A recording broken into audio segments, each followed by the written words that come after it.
Hi guys, thank you for visiting my channel. Today I'm gonna show you how to fix this error.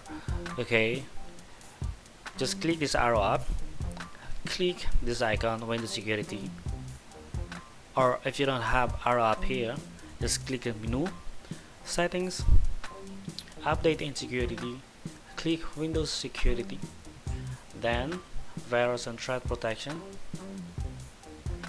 drop down, and under virus and threat protection settings, just click the manage settings, then look for control folder access.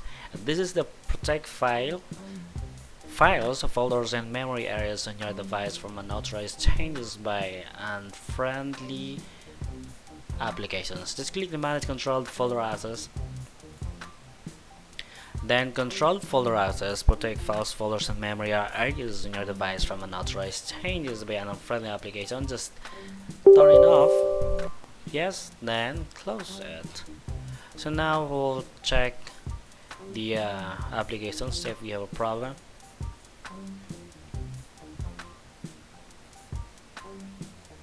Oh, it looks like work.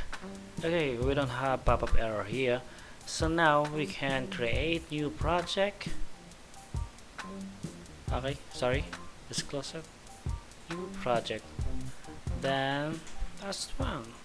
Okay, so you can now add the video or edit the videos you have. So thank you for watching guys. Hope you learned this video. Don't forget to subscribe, like, share to your relatives. Then comment down below if you have a question, suggestion for this video. Hope you're doing good guys. Thank you for watching.